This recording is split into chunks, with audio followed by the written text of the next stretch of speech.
Good morning and welcome to the very first class of historical books.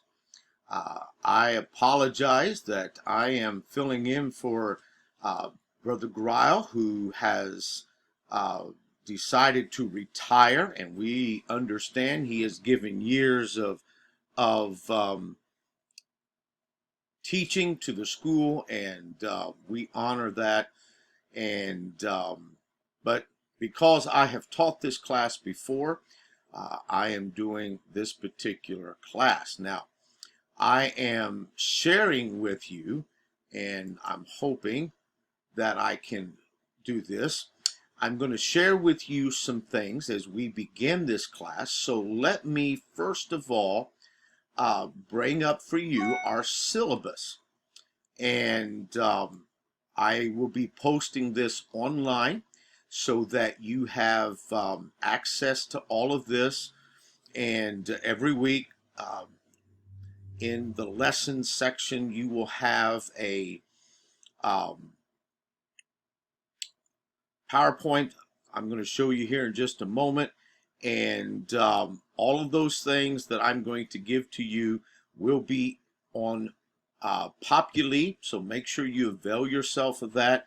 I am this morning recording from home, and largely due to the fact that our internet is having some issues at the school, and so um, with that, I'm recording from the home.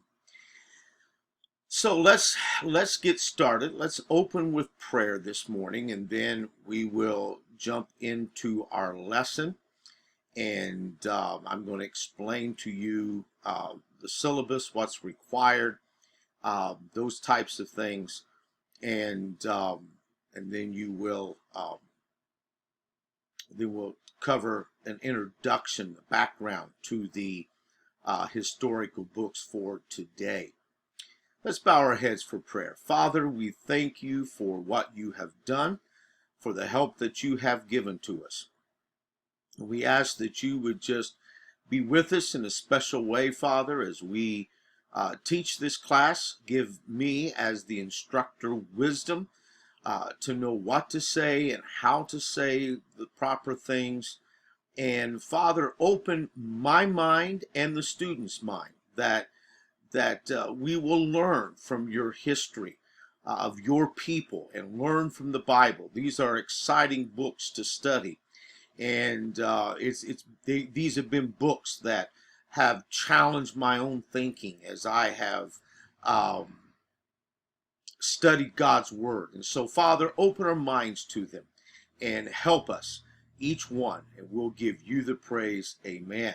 I should also say welcome to those that are going to be auditing this class, and they will be as well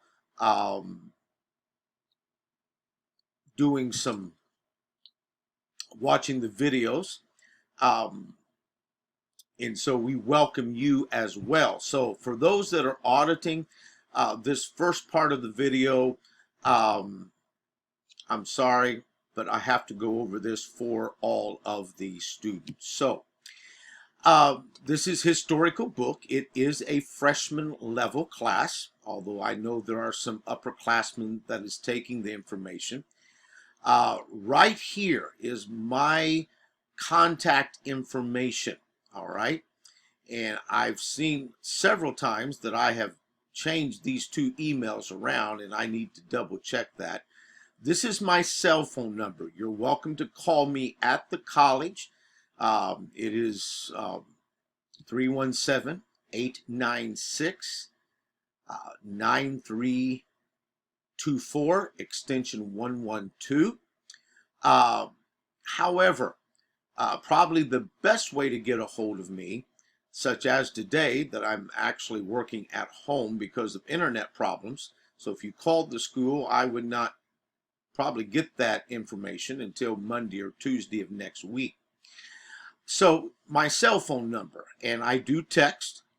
However, for some of you that are not in maybe my contact list, if I have not texted you before, what you need to do is actually um,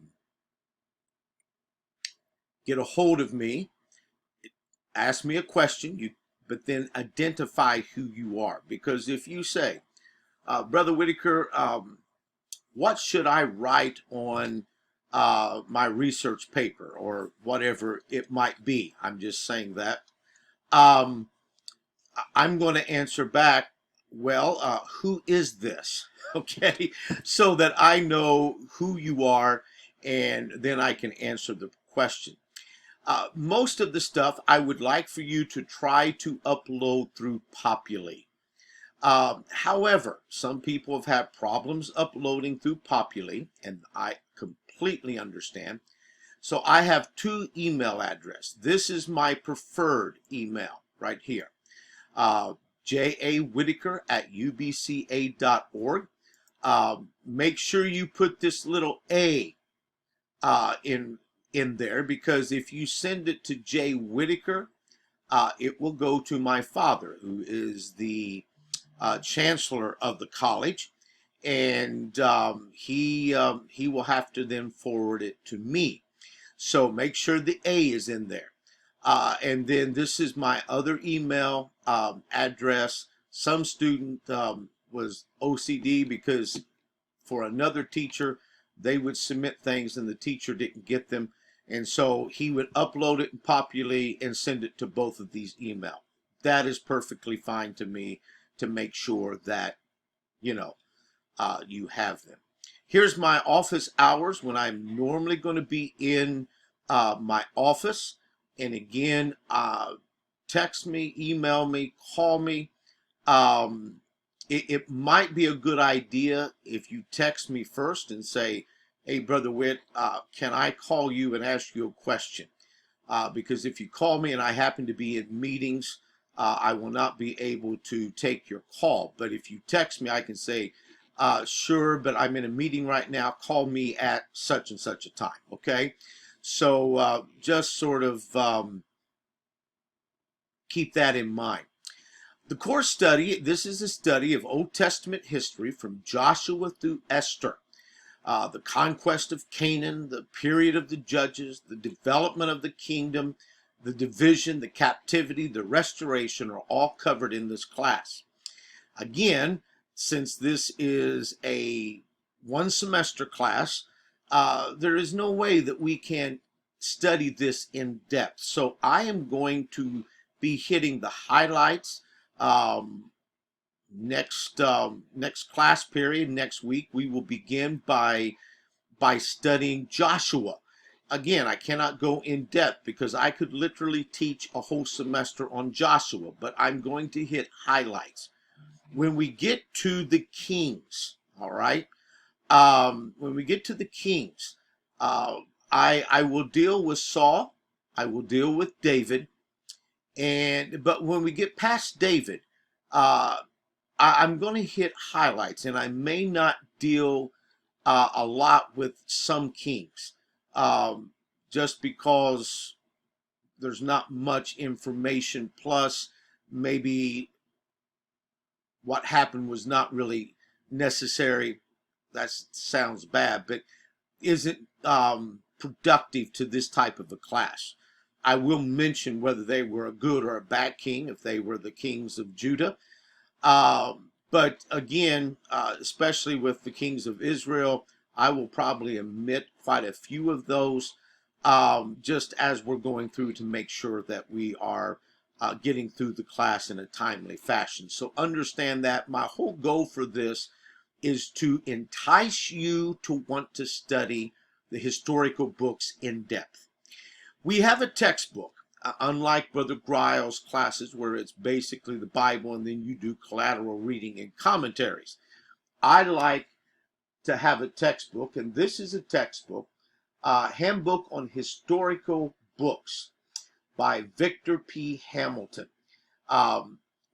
This is going to be your textbook for those that are taking it online, or yes, for it's about 549 pages, and I know that's a little bit well, it's about that. I think 500 is the limit. 450 to 500 is for freshmen. However, several pages throughout here is covered with, out of each book is covered in bibliographies of that book for further research. So when you take those pages out, it's more like 500 pages. Again, we may not agree with everything that Hamilton says, but this is a good textbook, and he will challenge your thinking as you as we study this. Then obviously we're going to be using the Holy Bible, and that is very, very important. So make sure that you have your Bibles with you as we work through the various books. Also, some recommended additional resources, but not required. The historical books. It's a thin, and I'm sorry I forgot to grab that and bring that down here. Excuse me, but it is a thin blue, light blue book, and it was the textbook when I was in college back in 1985, 86, 87, and that round there when I was a freshman and sophomore. Graduated in 1989 from Union Bible Seminary, and then the next year they changed it to college. So anyway, this is a textbook. It's great additional information. Also, the book Talk Through the Bible by Bruce Wilkinson. I'm going to recommend that those that are auditing the class, that if you have an opportunity to buy this book, I think it is somewhere around $15, $16. It's a hardback.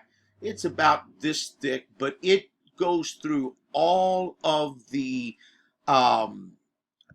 things of each book. It gives you the themes. It gives you the key verses. It gives you the key thought. It gives you the purpose. It gives you some background information. It gives you an outline. And for some of you here in just a moment, that's going to be important. Now, our library has several copies of these, so you can avail yourself of those that are on campus, that can avail yourself of those. I know a couple of you are purely online and you're not on campus. I would highly recommend you, if you're going to be a minister, to get this book. It will be well worth.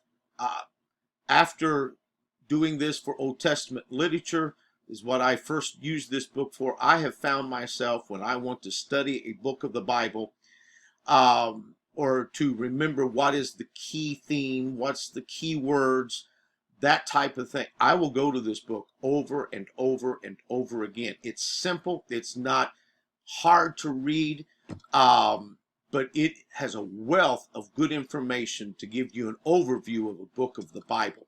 So I would highly recommend that. All right, I will not read the course objectives here. You can do that, but basically this whole method of instruction is going to be, I'm going to lecture, and because it's not in the class. Now, if we were in the class, I would love to have interaction. I like for students to talk back with me, but because we're not in the class, you're going to have me lecturing. However, for those that are taking it for credit, there will be some discussion posts that you will need to participate in. So I will ask a couple of questions, 2 posts a week, and you're required to give a 150 word post, initial post, and then you are to reply to 2 students. And out of those 2 students, then 40-word reply. Now, my replies, you can do more than 40 words. That's not a problem. But what I don't want is you to say, Joe, that was a great post. Man, I agree with you 100%. That doesn't cut it. Anybody could say that just to reach the post. I want you to interact. You could say, Joe, I really liked your post. And I especially like what you said and then tell what you said. I agree with this and I feel, and give a little bit about it. That will cover 40 words. You're engaging. You're not just saying things. So remember that. And then there will be some class projects along the way and assignments. And then the final research project, there will not be a paper, as we're going to find out here in just a moment. But I trust what I have assigned for you will be exciting and will benefit. We will have some tests. At this point, I'm planning on 4 tests and a semester exam. There will be no midterm exam. You will need to read 550 pages, so that does cover this, but it actually will be quite a bit less because of the bibliographies. Halfway through at midterm, you will need to read 275 pages and then complete the other 275 by the end of the semester. I will be having historical workbook or historical book worksheets. Let me bring up a copy of that. Here is the overview chart. And this is a sample of the book of 1 Timothy. So your chart will look like this. Who's the author? I want you to fill out the Apostle Paul. When was the date? And what is the setting of this particular book? What is the theme? What is the purpose? And remember the Talk Through the Bible book? This is where it benefits you, okay? And then keys of the book. Leadership manual, key verses. That's the leadership manual is sort of the key word that identifies Paul is talking to 1 Timothy, or he's talking to Timothy and giving him a leadership manual about church leadership. The key chapter is chapter 3, and the key people is Paul and Timothy. How is Christ seen in the book? And then the contribution to the Bible. How does this book contribute to the Bible? And then there's a survey of 1 Timothy, and some of this comes in out of that Talk Through the Bible, and then the outline. And then what I want you to do is to give me life lessons, 2 lessons per book. What spoke to you out of this book? As you're reading it, as you are studying it, what 2 lessons really gripped you? And so this is important as well. And so I want you to tell the lesson, as we did here, tell where you got it from in the book, give sort of a summary, and then how that applies to me. Again, I'm not asking for so many words to this, but if you write a sentence or 2, I want to make sure that you understand. Instead of application to today, I don't want you saying, well, it applies to me because it helps me be a better leader. Duh. How? Okay. And so understand, this is an example here. So you're going to fill out one of these for every book in historical book. This will give you an overview. All right. And I will tell you that 1st and 2nd Kings and 1st and 2nd Chronicles are going to be very, very similar. All right. So some of the very same information is going to be in both. All right. So the main difference, and we'll get into this, the main difference is 1st Kings is actually dealing with the kings, 1st and 2nd Kings, and sort of their earthly, if I can put it this way, from a secular point of view. 1st and 2nd Chronicles is a look at it from the priestly viewpoint, or we could say the religious viewpoint. So there's going to be some differences in there, but very much similar. So this is one of those worksheets. Class projects. And then I'm going to assign various class projects. I will tell you that as we go along. The final class project, which is due at the end of the year, is I want you to choose either a detailed timeline, a PowerPoint, a research paper, a detailed chart, or a written play or short novel like a story concerning a particular part of historical books. Okay, so again, it could be anything. All right, um, and I have given you some here. Let me see if I can find it.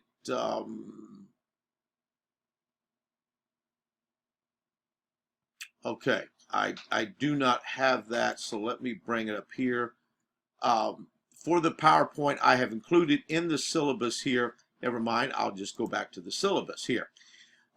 This tells how it's weighted, and then if you do certain things, this is going to be your grade. All right, and then this is our layout. Okay, now if you notice here, I have reading. Um, you're not giving a report that I read pages 13 to 83. I simply put this in here. If you follow this reading plan, all right, if you follow this, you will be on target. Okay, so this is just sort of to help some of the new students do this. It's not required.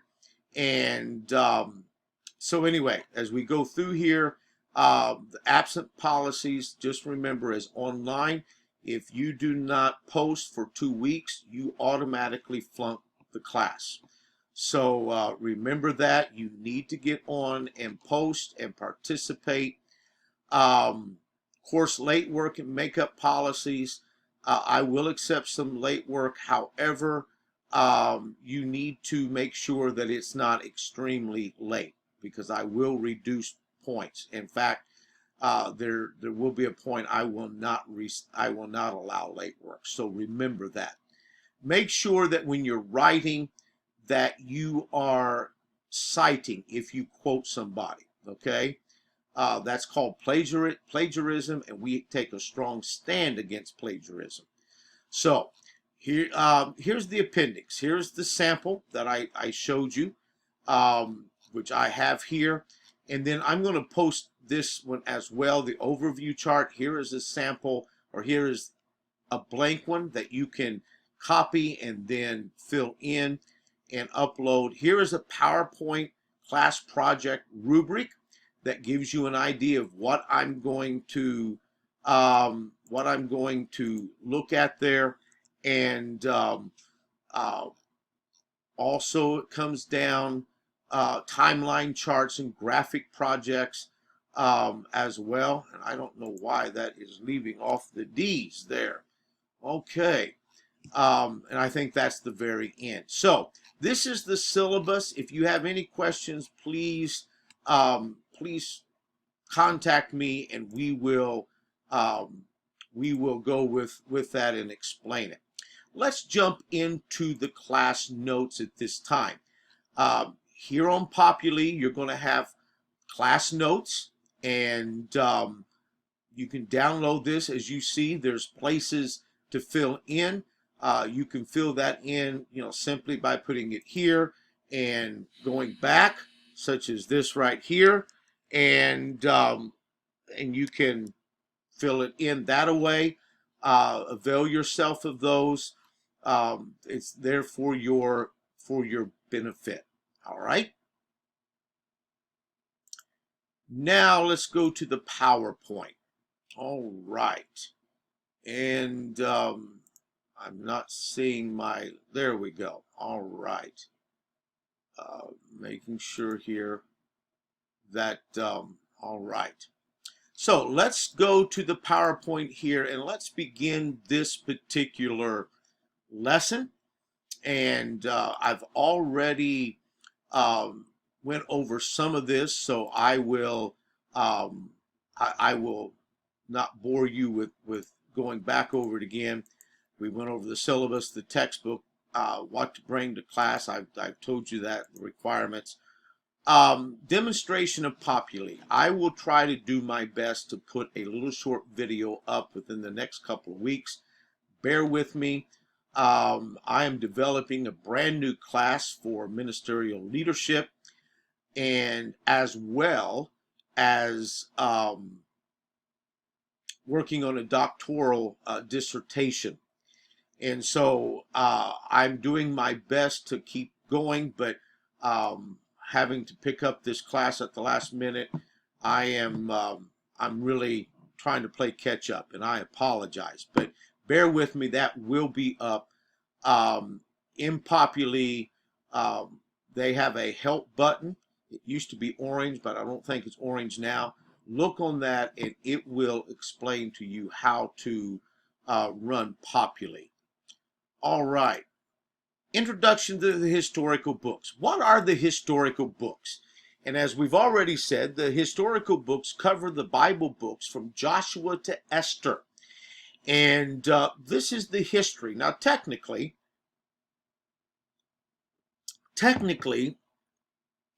the first 5 books of the Bible is historical as well. But that is called the Pentateuch. And so normally they study they study the historical books from Joshua. They are called historical books because they cover the history of Israel from the end of Deuteronomy to when Israel comes back from exile. In reality, Genesis through Esther covers the history of Israel. And then the wisdom literature and prophets, both major and minors, are additional material to the history of Israel.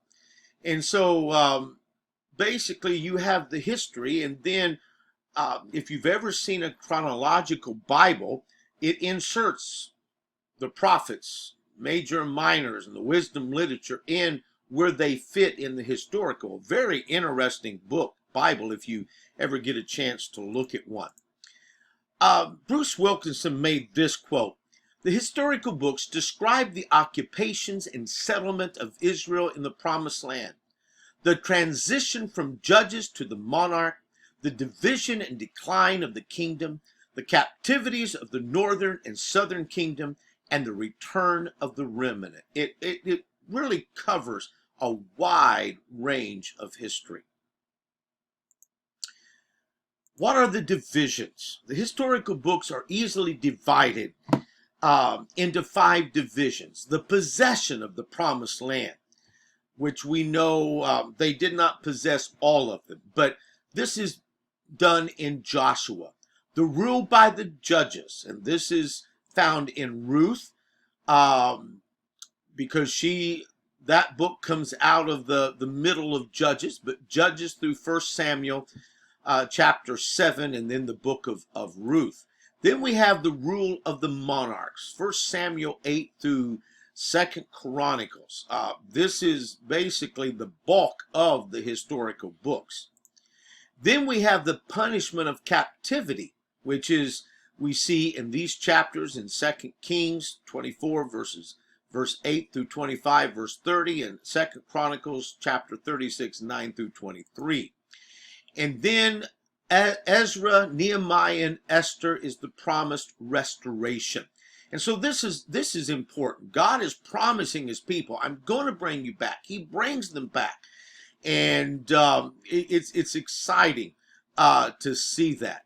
So the historical books, not hysterical, but historical books, in your notes there, I do have a proper outline, and I lay out what I just gave you in a little bit more detailed, and you have that in your notes and you can look at. In Jewish literature, what we call historical books is actually called the prophets, or Nibaim. And it's interesting because we don't think of historical books as prophets, but in the Jewish literature, that is exactly what they're called.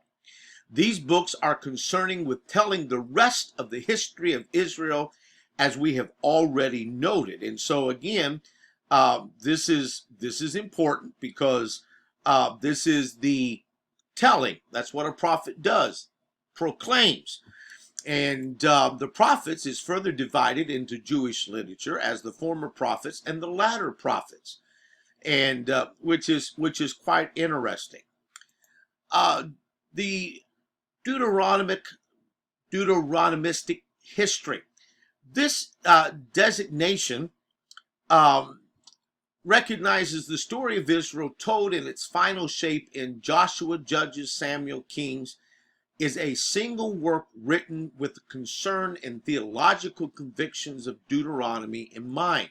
These books view and evaluate the various events of Israel's life in the Promised Land, with Deuteronomy serving as the backdrop. And if you remember in Deuteronomy, before Moses is taken up into the mount and he passes away and God buries Moses, we don't know where he's buried to this day.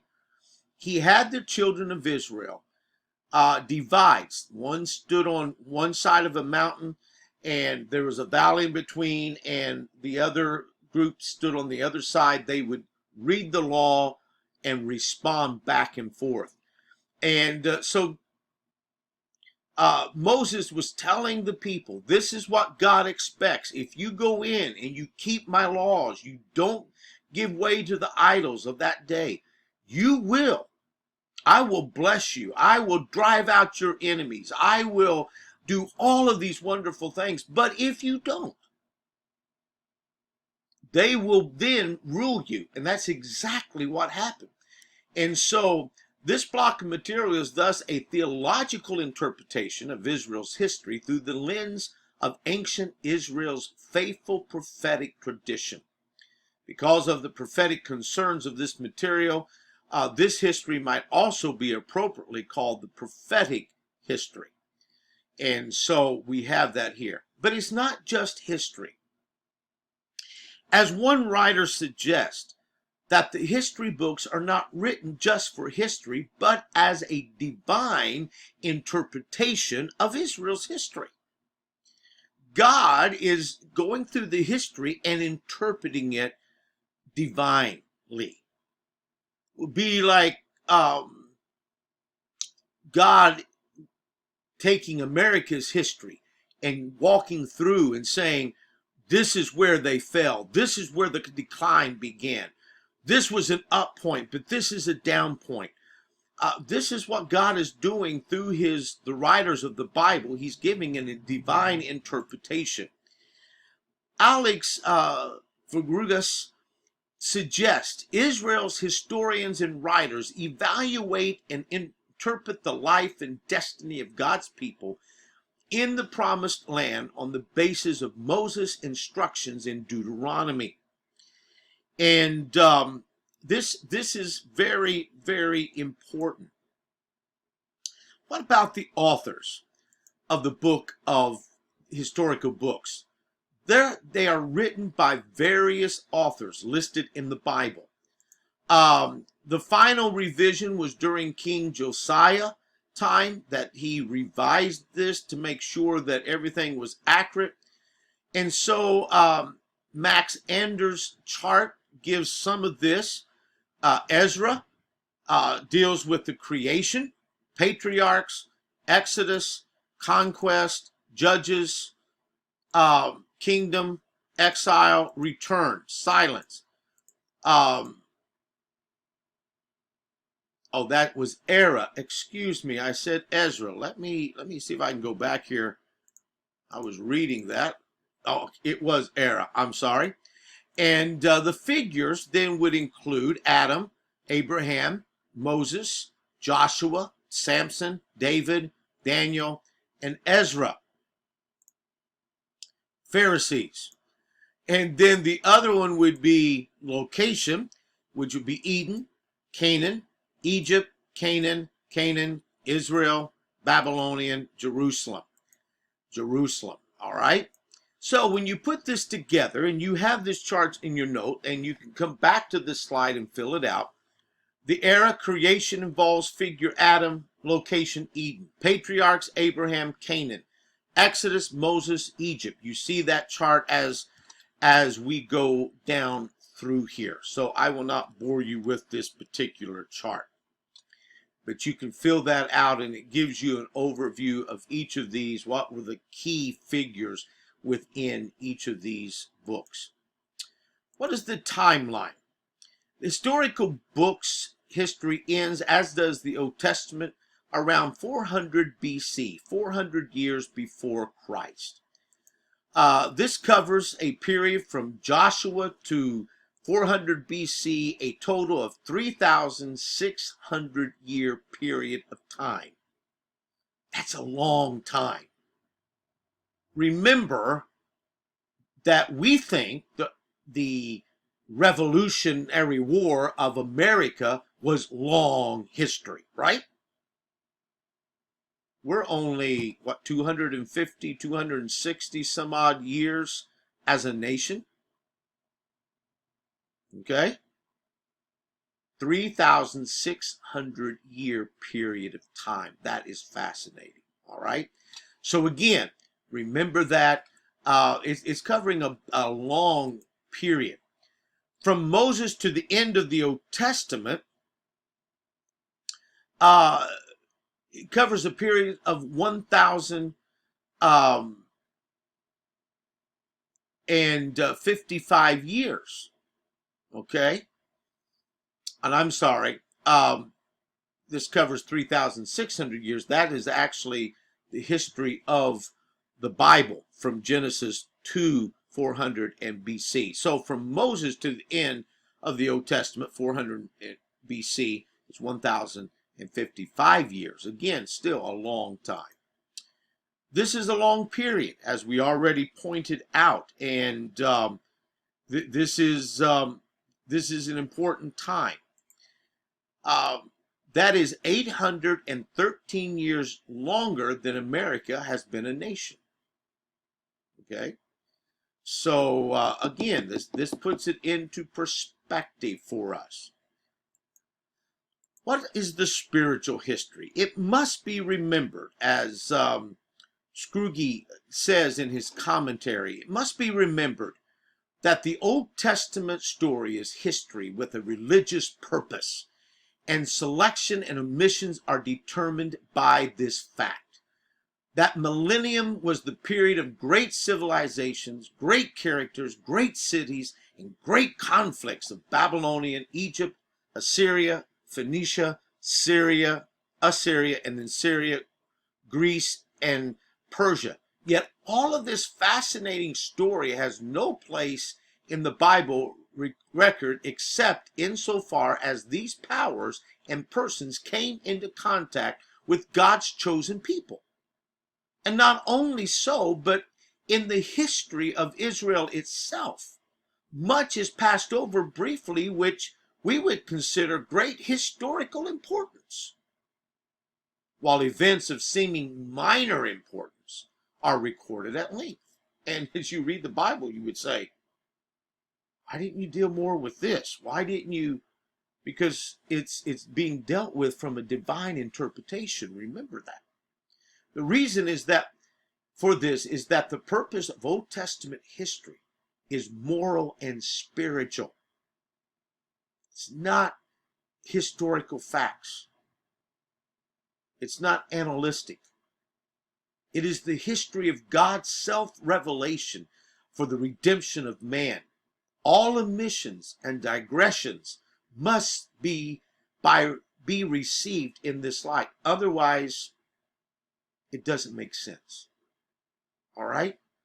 Such as, if I'm writing a history, and David is considered a great king, and he is. In fact, God says of David, he's a man after my own heart.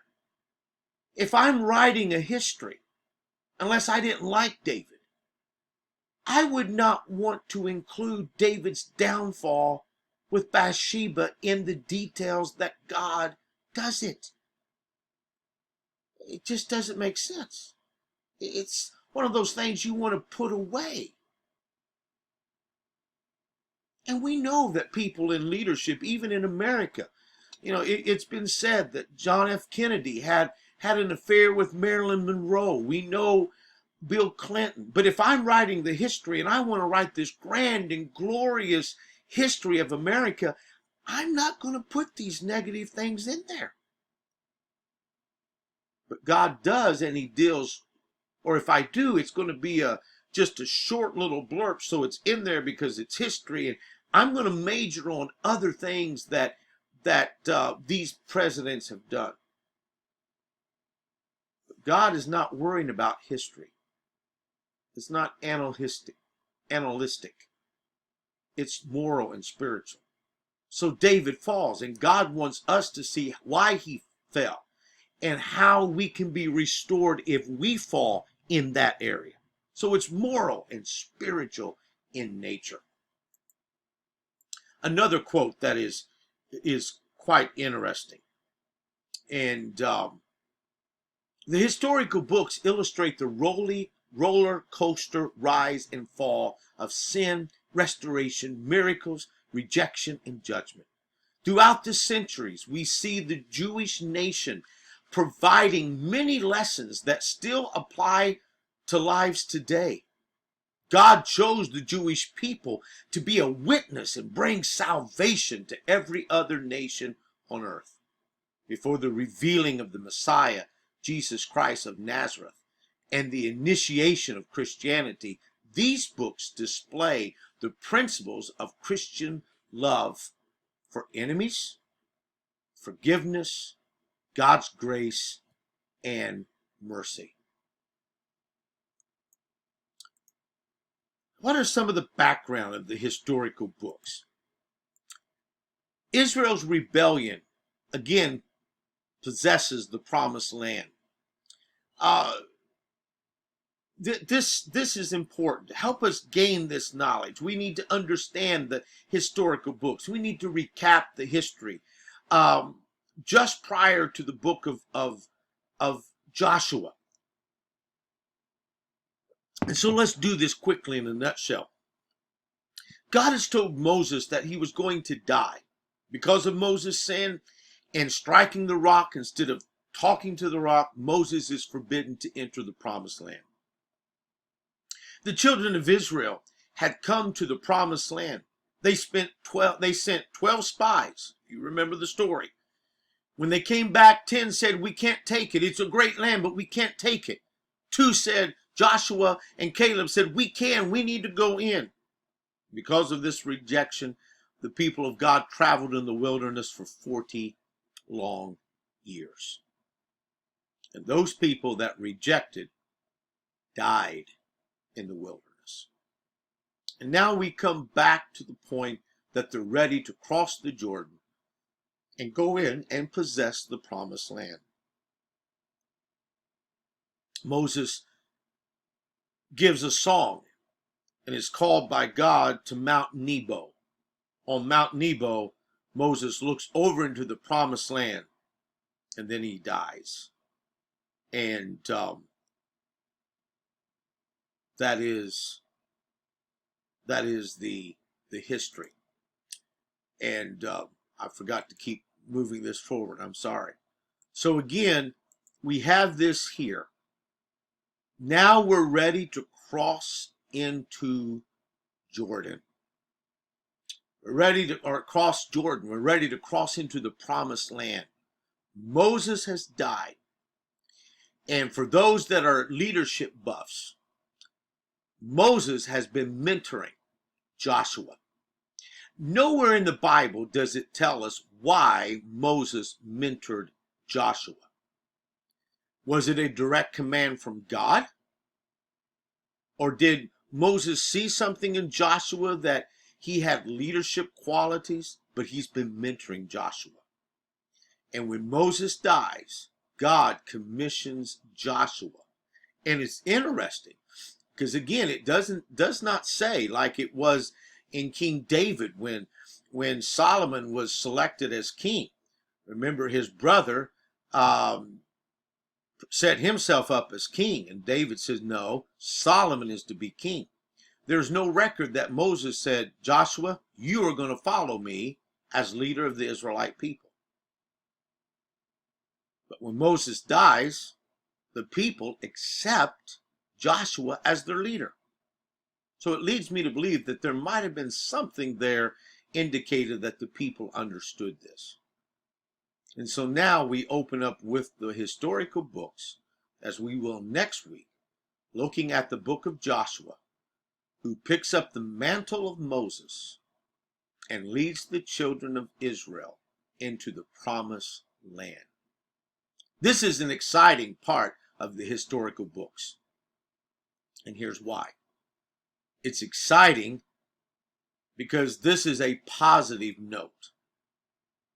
Because it's not long after Joshua that the children of Israel forget possessing the land and turn to idols, turn to all kinds of wicked things. God sends punishment. And it starts a horrible history. And then the kingdom comes in, and there's some high points, but it seems like Israel just can't rise above some things. And finally, they end up going into exile. And after that, it seems like the remnant that comes back focuses on God, and they worship God, but then it becomes a power in their worship. It's almost like they forget God and they major on the rituals and the worship, and then the Messiah comes. So this is the history. This is the last of the slide, and until next week, we will see you next week and begin with Joshua, and trust that you have gotten some useful information out of this background information. And next week we will start in. Remember, bring your Bibles to class when you're watching this. Make sure that you have bought this textbook. All right, it's good, and I would highly recommend, and maybe next week I can have the other two books. I would highly recommend Talk Through the Bible. It is a great book, and will help you with the overview charts. Thank you, and look forward to seeing you next week.